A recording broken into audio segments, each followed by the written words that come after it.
विदेश में रहकर क्या 5 साल में करोड़पति बन सकते हैं, ये क्वेश्चन आया है हमारे पास। इसका प्रैक्टिकल आंसर है बिल्कुल यस। और स्पेसिफिकली ये जो वीडियो है यूरोप को देखते हुए रहेगा, क्योंकि मैं सारी ऑलमोस्ट 15 से ज़्यादा कंट्रीज़ ट्रैवल कर चुका हूँ यूरोप के अंदर। तो उनके बेसिस पर ही आपको बताने वाला हूँ, अमेरिका और यूके या कनाडा के बेस पर नहीं।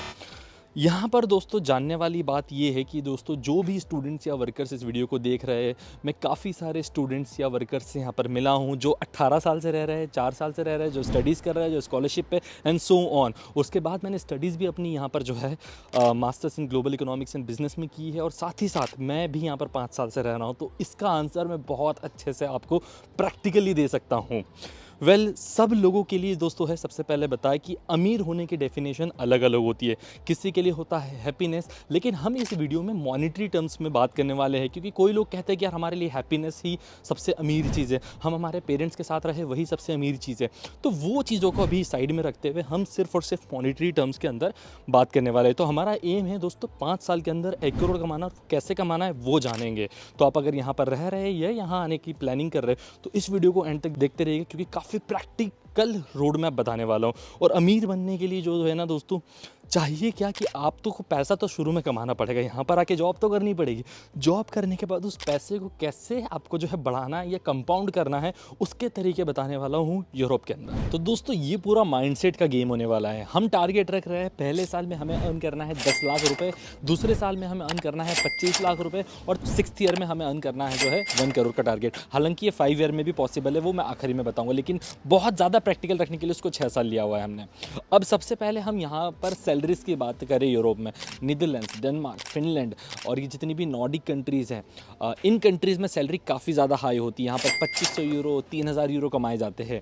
स्पेन, इटली, माल्टा, इनमें थोड़ी सी जो है सैलरी एज़ कम्पेयर टू कम होती है। इसमें जो है करीबन एक आदमी जो है 1500 यूरो से 2000 यूरो कमा लेता है। तो हम बहुत ही मिनिमम और एवरेज लेवल पर लेकर चलें तो वो लेकर चल रहे हैं हम 1500 यूरो पर मंथ, कि आपकी अर्निंग यहाँ पर सैलरी जो है वो 1500 यूरो पर मंथ होने वाली है आफ्टर टैक्सेस। ये बहुत मिनिमम लेकर चल रहा हूँ मैं, है ना। अब जब आपकी सैलरी 1500 यूरो पर मंथ है तो इसके बाद इसमें से कुछ एक्सपेंसेस भी होने वाले हैं। तो एक्सपेंसेस जो लेकर चल रहे हैं हम 500 यूरो पर मंथ ले रहे हैं हर किसी के लिए एवरेज में, राइट। जब 1500 की सैलरी है, 500 रुपये के आपके ये लिविंग एक्सपेंसेस चले गए, रेंट का, फूड का एंड सो ऑन का, तो आपके पास बचते हैं अब सेविंग्स में, वो बचते हैं 1000 यूरो। और ये बहुत प्रैक्टिकल अप्रोच है, यहाँ पर इतना तो लोग कर ही रहे। इवन तो 500 रुपये का जो मैंने 500 यूरो का जो लिविंग एक्सपेंस बताया, वो भी यहाँ पर काफ़ी लोग कम में मैनेज कर लेते, कोई 350 में मैनेज कर लेता है, वहाँ से भी सेव कर लेते हैं। बट उन चीज़ों को हम नहीं रख रहे हैं, हम बहुत ही बेसिक चीज़ पर जा रहे हैं। तो 1000 यूरो हम सेव करने वाले हैं। अब ये 1000 यूरो INR में होता है 91,000, 90,000 रुपये। और मैं ये आशा कर रहा हूँ कि अब जो है आप स्टडीज़ कंप्लीट हो चुकी हो, अगर आप वर्किंग में होंगे तब जाके ये वीडियो आपके लिए सही बैठने वाला है। तो पहले साल में हमने जो बताया था कि 10 लाख का टारगेट रखा हुआ है, और यहाँ पर हमारी पर मंथ में सेविंग हो रही है मिनिमम लेवल पे 91,000 रुपीज़।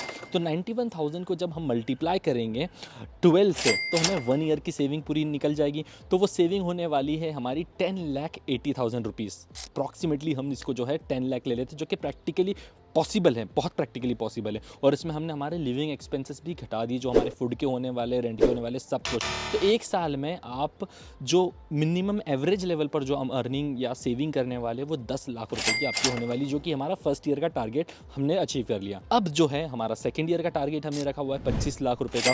तो वो 25 लाख को टारगेट अचीव करने के लिए ऑब्वियसली पहले हमने फर्स्ट ईयर में 10 लाख की सेविंग करी, सेकेंड ईयर में भी हम जो है 10 लाख की सेविंग तो करेंगे, क्योंकि वही 1500 आपकी सैलरी हो रही होगी। और मैं यहाँ पर आपके इंक्रीमेंट, आपके बोनस वगैरह कुछ भी ऐड नहीं कर रहा हूँ, वो सब वेरिएशंस को मैं बिल्कुल हटा रहा हूँ। वो आप कहीं और खर्चा कर दीजिएगा तो चलेगा, बट ये हम चल रहे हैं। तो 10,80,000 पहले साल की सेविंग और 10,80,000 सेकेंड ईयर की सेविंग, तो ऑलमोस्ट जो है 22 लाख का फिगर आता है, जो कि बताऊंगा मैं कि वो 25 लाख कैसे बन जाएगा जब मैं आगे कंपाउंडिंग का बताने वाला हूँ आपको। तो इस तरीके से टोटल 6 ईयर्स की सेविंग जो आपकी होने वाली है, वो होने वाली है 10,80,000 इंटू 6, तो वो आने वाला है आपके पास अप्रॉक्सीमेट फिगर 65 लाख का।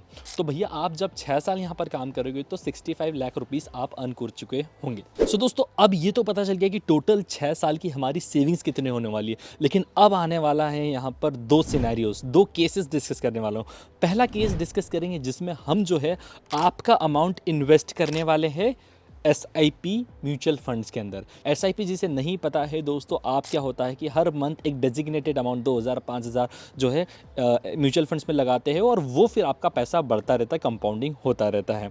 और ये म्यूचुअल फंड्स में इन्वेस्टमेंट जो रहती है फ्लेक्सिबल होती है, आप कभी भी जो है इसको विड्रॉ कर सकते हो। तो ऐसा नहीं कि आपका पैसा फंस जाता है, and it is actually a really good investment. तो फॉर श्योर आपको करनी चाहिए, मैं खुद भी करता हूँ। पहले केस में आपको SIP करवानी है म्यूचुअल फंड्स में। कितने की करवानी है? अब आपकी सेविंग थी हर महीने की, वो थी 90,000 रुपये के आसपास, 90,000 रुपीज़ के आसपास। तो मैं ये कह रहा हूँ कि भाई वो 90,000 में से आप जो है 50,000 रुपीज़ जो है आपके, वो इन्वेस्ट करो SIP में। हर महीने 50,000 रुपये आप जो है ज़ेरोधा का अकाउंट ओपन कर लो और उसके अंदर अपनी SIP चालू कर दो किसी भी म्यूचुअल फंड में। जैसे कि आप अगर कोई म्यूचुअल फंड की राय लेना चाहे तो आप जो है मेरे ख्याल से बैंक के जितने भी नेम्स के साथ में म्यूचुअल फंड अटैच्ड होते हैं, जैसे कि SBI का म्यूचुअल फंड जो है या फिर HDFC का म्यूचुअल फंड जो है, तो इनमें इन्वेस्ट करेंगे तो फॉर श्योर बहुत अच्छा आपको रिटर्न देखने को मिलेगा। और ट्रस्टेड भी होता, तो कोई ऐसा सोचने वाला कि हमारा पैसा कहीं चले गया। मैंने खुद ने भी इन्वेस्ट करके रखा हुआ है और आज की तारीख में सारी दुनिया इन्वेस्ट कर रही है म्यूचुअल फंड्स के अंदर।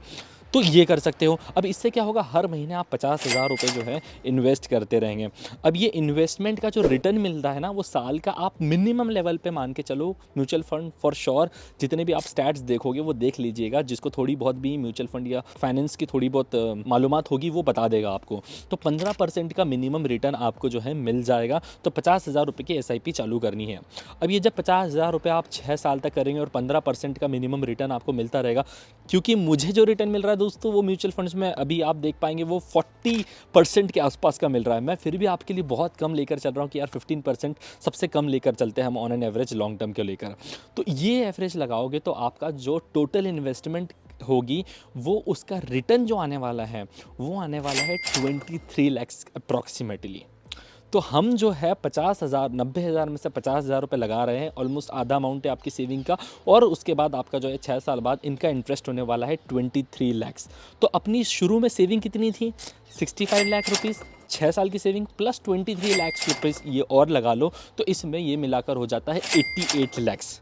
अब आप बोलोगे यार ये तो 1 करोड़ हुआ ही नहीं है। इसमें ये ध्यान देने वाली बात है दोस्तों कि मैंने जो है 15% बहुत मिनिमम लेकर चल रहा हूँ। मैं आशा करता हूँ कि आपको 20% से ऊपर के आसपास ही जो है इसमें मिलने वाला है। तो इसी के कारण जो है ये 1 CR तक नहीं पहुँचा, क्योंकि वीडियो के माध्यम से मैं जानना चाहता हूँ कि कम से कम जितनी चीज़ें होती, सैलरी कम से कम ले ली हमने, जो है रिटर्न कम से कम ले लिए, ताकि प्रैक्टिकल ज़्यादा इसको बना सके। तो 90 जो है लैक्स के आसपास आसानी से आप जो है इसको अमाउंट को बना सकते हो इन 6 ईयर्स। और ये पॉसिबल है 5 ईयर्स के अंदर भी, अगर आप थोड़ा सा और एड ऑन कर सकते हो और होपफुली अगर आपको 20% से 25% के आसपास का रिटर्न मिल जाता है, तो उस केस में ये अमाउंट आपका 5 साल के अंदर ही अचीव हो जाएगा। अगर आपने सोचा आपकी सैलरी थोड़ी सी बढ़ जाती है, तो बढ़ने के बाद आपने SIP को और बढ़ा दिया, तो वो पॉसिबल है 5 साल के अंदर। और अगर इसी अमाउंट को आपने और साल रख लिया, 6 से 7 साल, 7 से 8 साल, तो आप 2 करोड़ 3 करोड़ भी जल्दी देख पाओगे। विदिन मतलब 10 साल के 10-11 साल के आसपास इतना अमाउंट 2 करोड़ तक आराम से देख लोगे,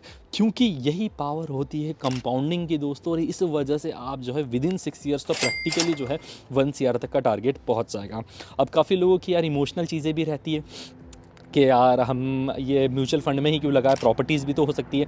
तो बिल्कुल प्रॉपर्टीज़ में भी लगा सकते हो। अब प्रॉपर्टीज़ का क्या सीन रहता है दोस्तों कि अगर आपको है ना, सेकंड केस सिनेरियो मेरा प्रॉपर्टी के ऊपर ही होने वाला है। तो प्रॉपर्टी में क्या होगा, फॉर एग्जांपल आपने जो है प्रॉपर्टी में आपको पहले प्रॉपर्टी एक पोटेंशियल प्रॉपर्टी ढूंढनी पड़ेगी। और मैं उसके लिए भी मना नहीं करता हूँ, वो भी करो, क्योंकि मैं खुद भी वो भी चल रहा है, मेरे साथ में म्यूचुअल फंड्स का इन्वेस्टमेंट भी चल रहा है। तो सेकंड सिनेरियो पे डिस्कस कर लेते हैं कि यार हमारा मन तो प्रॉपर्टी खरीदने का भी है। तो ये दोनों ही चीज़ें पॉसिबल है कि वो दोनों चीज़ें मैं खुद भी कर रहा हूँ। anyway, तो हम बात करते हैं कि चलो यार आपका मन जो है, हमें 90,000 की सेविंग थी, 90,000 में से 50,000 तो हमारे म्यूचुअल फंड में लगे ही है। अब बचे जो 40,000 है, 40,000 में से भी आप पूरे 40,000 तो कैसे ही खर्चा करोगे। मतलब हाँ, बहुत घूमने ज़्यादा का शौक है तो वो कर सकते हो, बट मैं सोचूंगा कि इनिशियल 5 साल में थोड़ा मेहनत कर लोगे तो आने वाले साल जो है वो काफ़ी आसान हो जाएंगे आपके। तो अब ये 40,000 जो बचा रहेगा, इसमें क्या करना है कि सबसे पहले आप जो है अगर कोई प्लॉट देखा, फॉर एग्जाम्पल आपने बहुत महंगा प्लॉट देख लिया, 30-40 लाख रुपये का प्लॉट देख लिया, तो अब इसमें क्या होने वाला है कि आप जो 10 लाख रुपये है पहले आपको डाउन पेमेंट करना पड़ता है कोई भी प्रॉपर्टी आप खरीदोगे तो उस केस में क्या करो आप कि जो है ना शुरू का जो पहले साल का सैलरी होगा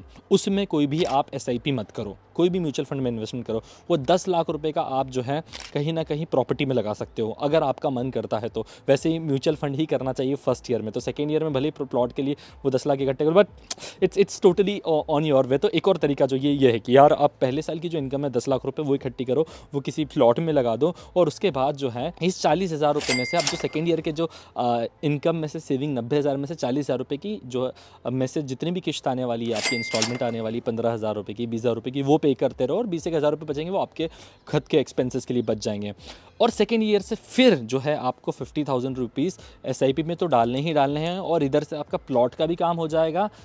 10 लाख रुपए का डाउन पेमेंट कर दिया और रेस्ट की इंस्टॉलमेंट बना ली। और ये रेस्ट की इंस्टॉलमेंट जो है हम सेविंग का 2 पोर्शन में डिवाइड कर दिया। सेविंग को एक 50,000 की इसमें कर दिया है और एक 40,000 में कर दिया। तो 50,000 की जो पोर्शन है इससे हम म्यूचुअल फंड्स में डाल रहे हैं, और ये जो 40,000 की बच रही है इसमें से एक स्मॉल सा पोर्शन जो है वो हम डाल रहे हैं किसमें, हमारे प्लॉट की किस्त की इंस्टॉलमेंट में। अच्छा, मैं प्लॉट में फंसने के लिए इसलिए नहीं बोलता हूँ क्योंकि यार इसकी जो किस्तें रहती है वो 15-15, 20-20 साल के लिए होती है, और मैं नहीं चाहता कि हम मेरे जैसा यूथ जो है इसमें एक बार फंस जाए तो फिर फंसा ही रह जाता है, फिर उसको हमेशा काम करना पड़ता है उस चीज़ के लिए। इसलिए म्यूचुअल फंड को मैंने पहली प्रायोरिटी दी, और दूसरी प्रायोरिटी म्यूचुअल फंड को पहले देने की ये भी रीज़न था दोस्तों कि mutual fund is very liquid, मतलब आप कभी भी उसको विड्रॉ कर सकते हो। और प्रॉपर्टी में इसको विड्रॉ करने में थोड़ा सा मतलब मशक्क़त लगती है, और फॉर एग्जांपल अगर आपने 40 लाख का प्लॉट लिया और आपको 5 लाख की ज़रूरत पड़ गई तो आप उसका एक पोर्शन तो बेच के आप ला नहीं सकते हो ना। मतलब हाँ, दोनों ही ऑल्दो बहुत अच्छी इन्वेस्टमेंट्स है, तो अगर वो दोनों आप मतलब आपको सोचना है कि मुझे कैसे क्या मैनेज करना है, मैं दोनों में ही इन्वेस्ट कर रहा हूँ और मैं दोनों ही मैनेज कर रहा हूँ, तो दोनों चाहो तो दोनों भी कर सकते हो। हाँ, थोड़ी अपनी नीड्स के ऊपर आपको सेक्रीफाइस करना पड़ेगा, और इस तरीके से दोस्तों आप अपनी फैमिली को भी खुश रख पाओगे कि हाँ भाई हमने आपके लिए प्रॉपर्टी भी खरीद ली, इधर से आपका कंपाउंडिंग के थ्रू म्यूचुअल फंड्स में पैसा भी बन रहा है। एंड एक सर्टन पॉइंट ऑफ टाइम के बाद 5-6 साल के बाद अगर आपको लगता है कि यार अब मुझे विदेश में नहीं रहना, अब मुझे अपनी इंडिया में जाना है और एक अच्छी सी हैप्पी लाइफ लीड करनी, तो वो भी प्रैक्टिकली पॉसिबल है। इंडिया जाकर आप आपका बिजनेस भी कर सकते हो, या फिर आप जो है जब इतना कॉर्पस आपके पास इकट्ठा हो जाएगा म्यूचुअल फंड्स का, तो उसके बाद आप उसमें से विड्रॉ करना चालू कर सकते हो हर महीने, और वो अमाउंट एंड नहीं होगा। अगर एक लिमिटेड अमाउंट विड्रॉ करते रहोगे तो वो अमाउंट भी एंड नहीं होने वाला है। और इस तरीके से फिर आगे जो है आप आपके बच्चों की प्लानिंग भी कर सकते हो, एंड शादी की प्लानिंग कर सकते हो, एंड सो ऑन। तो भैया मैं चाहता हूँ कि आप अगर यूथ में हैं तो आप अपने 5 साल बहुत मेहनत करें, और इस तरीके से इस रोड मैप को अपनाएंगे तो फॉर श्योर आपको करोड़पति बनने से कोई नहीं रोक सकता। This is very practical road map, और मैं आपको कभी भी कोई गलत राय नहीं देने वाला हूँ। सो आई होप कि वीडियो आपको अच्छा लगा होगा, और अगर अच्छा लगा तो आपको करना है इस वीडियो को लाइक और शेयर उन लोगों के साथ जो ऐसा सपना देखते हैं और करोड़पति बनना चाहते हैं। और आप खुद भी अपने आप से एक क्वेश्चन पूछ सकते हैं कि मैं इंडिया में रहकर 20-25 हज़ार की नौकरी कर कर जो है क्या करोड़पति बन सकता हूँ, या बन भी सकता हूँ तो कितना टाइम लगने वाला है। एंड द आंसर इज़ आपको खुद ब खुद पता चल जाएगा।